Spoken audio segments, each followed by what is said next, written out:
Les gars, j'achète laquelle? Celle-là ou celle-là? Vidéo de dégustation du Japon, les gars. C'est les femmes, que des femmes nues, là-dedans. Régalade. Fermée derrière la porte. On change pas une équipe qui gagne. Un petit stop loss. Ça fait plaisir. Bon. Oh les gars, regardez-moi comme c'est stylé, Tokyo. Plus rien, d'accord. Je vous montre. Zéro monétisation, je l'ai même pas. Bon les gars, on est lundi là. Donc nouvelle semaine de trading. Et comme je vous ai dit, ma mère est arrivée au Japon. Et du coup là, il n'y aura pas trop l'opportunité de trade. Attendez. Bon, et du coup là, par exemple là il est 15h. Et avec les horaires décalés du Japon, c'est compliqué. Parce que si j'étais en France, j'aurais pu trade le matin. Et voilà, l'après-midi sortir avec ma mère, lui faire visiter les quartiers du Japon et tout. Mais là du coup, il y a l'ouverture de la session de Londres. Ah, c'est magnifique les couleurs du bâtiment là. Et l'ouverture de la session de Londres à 16h. Sauf que du coup je vais sortir et je vais rater. Et donc j'aurai peut-être moyen de trade que les sessions de New York vers 21h si je suis rentré chez moi. Je vais essayer de vous faire quand même du contenu, donc il y aura peut-être plus de contenu Japon ou des vidéos comme ça où je m'exprime. Je suis à Asakusa, le quartier le plus touristique du Japon. Putain. C'est un peu stylé quand même.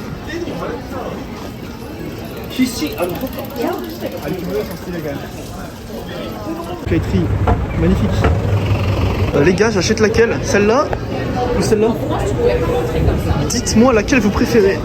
J'aime bien ça. Hein. Après, pour le daily, c'est un peu compliqué. Peut-être partir sur celle-là en vrai.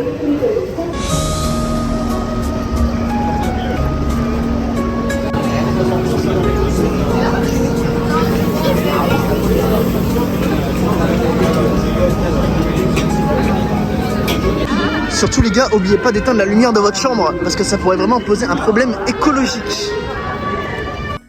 Pour ceux qui me demandent les gars, c'est ça que j'utilise. Quick Trade qui me permet de calculer mon risque.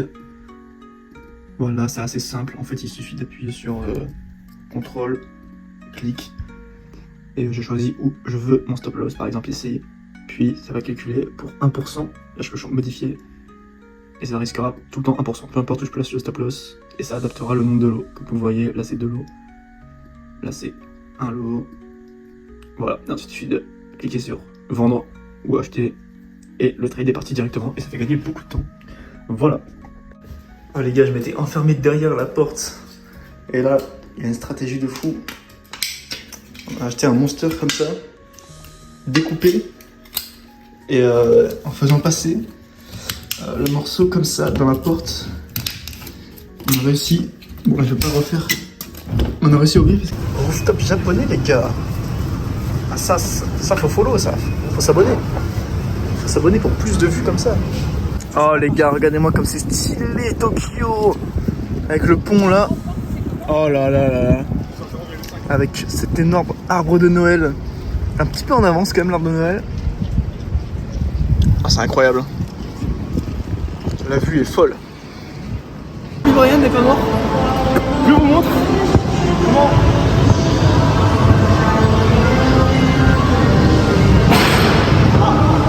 Merde. Bon, il est 23h, je rentre à peine chez moi. Je sais pas si on m'entend bien avec la pluie là et le parapluie. Mais ouais. Du coup, j'ai pas eu le temps de traîner ni la session de Londres, ni la session de New York. Donc c'est un peu frustrant. Mais c'est comme ça.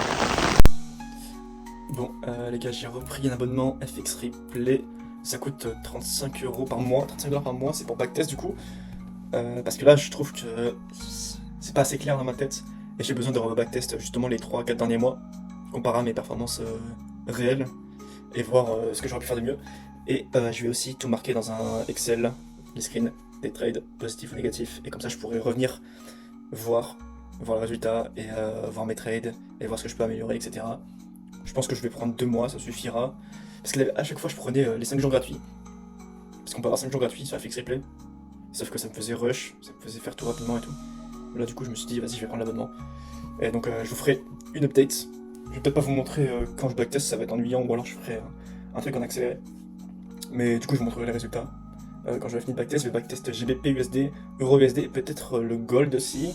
Après je suis intéressé par les indices genre S&P, NQ, mais j'ai l'impression que les horaires sont trop décalés. Donc je sais pas trop s'il y en a qui trade ça. Dites-moi sur les horaires de Londres et New York, comment c'est. Et au niveau du volume et tout, j'ai l'impression que c'est quand même beaucoup de volume, surtout à 9h30 heure de New York. Donc ouais, voilà les gars, dites-moi, je vous ferai un retour et on va pouvoir voir un petit peu le résultat. Ça va être sympa. Parce que si je vous remontre la grosse session de backtesting que j'avais fait à l'époque, ça remonte à septembre. Non, non, c'est pas un jour. Ok, laisse tomber, hop, voilà, la grosse session de backtesting, du coup j'avais fait 218 trades de backtest pour un total de 113 000 de profit. Donc voilà, on peut voir, ça fait 70%, mais je crois qu'il y a à peu près, en fait j'ai pas marqué toutes les dates, mais il y a à peu près 2 années en fait, à peu près 2 années de backtest et c'était que sur GBP, parce qu'à l'époque je tradais que GBP, et on peut voir j'avais mis les résultats comme ça, donc avril, moins 2000 par exemple, envoyé mai, 6000, juin, j'avais fait 15 000, moins 10 000, 2000, 13 000, 4000, voilà, et j'avais backtest comme ça, et je m'étais fait faire en chier parce que chaque trade, je prenais le temps de marquer, etc. J'avais pas FX Replay, et c'était tout sur TradingView, et c'était pas mal, donc là je pense que je vais me refaire un truc comme ça, peut-être pas aussi détaillé vu que j'ai FX Replay, mais au moins mettre les screenshots des trades, la récapitulatif, on pourra voir après, ça sera automatique le calcul. Donc là on voyait que franchement ça m'avait bien mis en confiance, ça m'avait bien confiance, je vous conseille de le faire, d'avoir un backtest et de se rendre compte qu'en fait, bah, sur 2 années, si tu appliques la stratégie correctement, c'est rentable. Sachant que là, c'est du manuel pur, il n'y a pas d'histoire de psychologie et tout, et il n'y a pas d'histoire de... je gérais pas vraiment les trades en mode mettre break-even et tout. Mais voilà quoi, on peut voir si je clique par exemple sur là, oula, voilà j'ai un screenshot d'un trade par exemple que j'ai pris, voilà. Franchement c'est pas mal, donc là je vais refaire ça. Ça peut être franchement sympa. Bon les gars, ça prend un peu les vidéos, même si il faut s'abonner. 460, 290, 475, 538, ça fait plaisir. Ça, je le dis à 1000 abonnés, vidéo de dégustation du Japon les gars. C'est ça qu'il faut faire en fait. Il faut faire du content.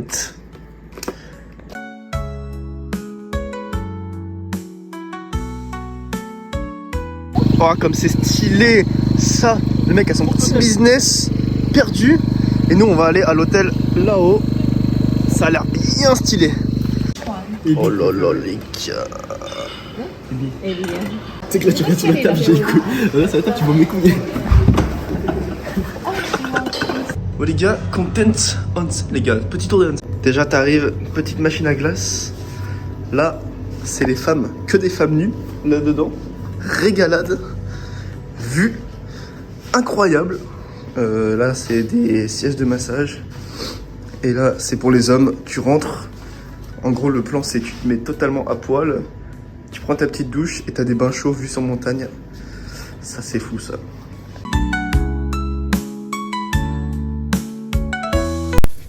Ah, bon, les gars. On change pas une équipe qui gagne.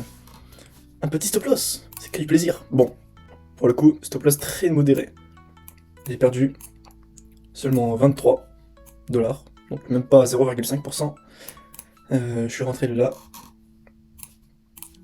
Et avec NFP vendredi dernier, j'ai pris peu de risques. Et je vois qu'il n'y a pas énormément de volume là depuis que je suis rentré. On voit que ça a stagné pendant environ 1 heure. Donc ouais, c'est un petit stop loss. J'attendais qu'il y ait une meilleure direction qui soit prise. Je voulais qu'on clôture ici, là, sous ce plus bas par exemple, afin de confirmer la tendance baissière, enfin le retournement de tendance. Voilà, on voit que sur cette session, on est venu créer un plus bas ce matin, et on est venu créer un plus haut, mais on n'a pas vraiment de direction encore très claire. Je pense que ça pourra attendre demain ou dans la semaine. Donc voilà, moins 20 $. En fait là j'hésite. En fait je suis tellement loin dans le drawdown que ça veut dire que là si je veux passer à la phase 1, je dois avoir je sais pas 15% à faire. Juste pour passer la phase 1. Donc c'est quand même tendu quoi. J'ai hésité à recommencer le compte, mais ouais, comme je vous ai dit là il y a ma mère qui est au Japon.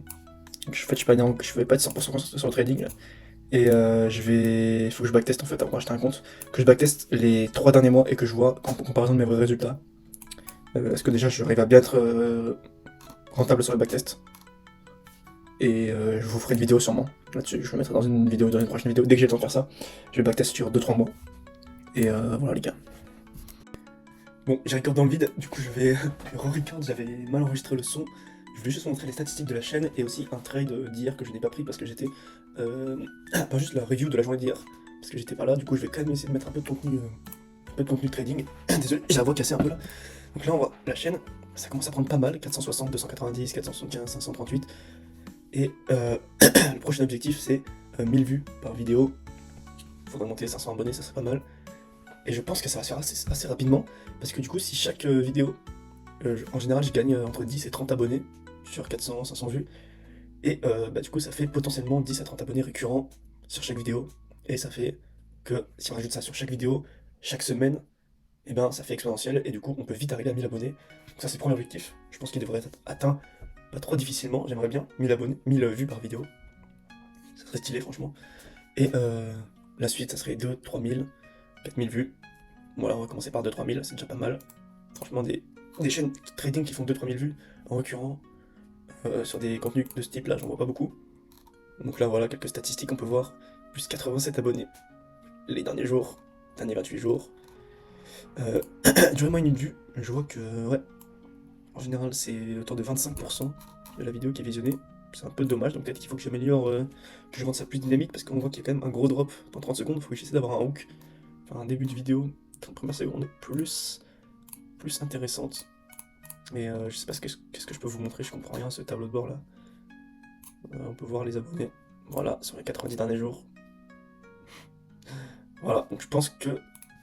Et le deuxième truc c'est... Rejoindre Discord, ça me ferait extrêmement plaisir, je n'ai rien à vendre. Voilà, on voit qu'on est 19 pour l'instant, 19-20. Ça me ferait énormément plaisir, on peut discuter ensemble et surtout on peut apprendre, donc c'est comme pour vous. C'est pour vous, comme pour moi, c'est pour tout le monde, c'est cool. On peut tous apprendre, se partager des choses.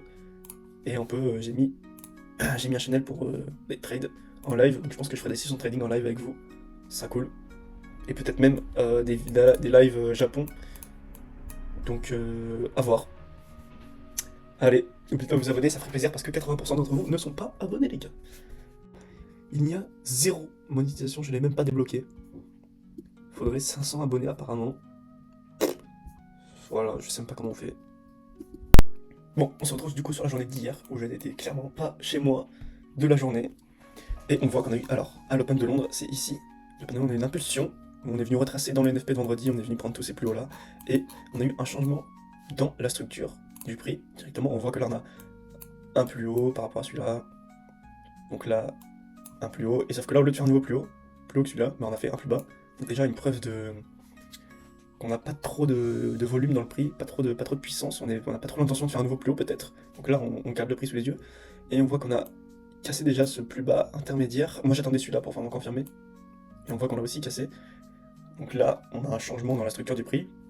On a un magnifique retracement quand on voit, si je trace un Fibonacci ici, on a littéralement un rebond parfait sur les 0,70. Moi, en général, j'aime bien rentrer entre 0,70 et 0,61 pour avoir une entrée assez précise et pas trop loin.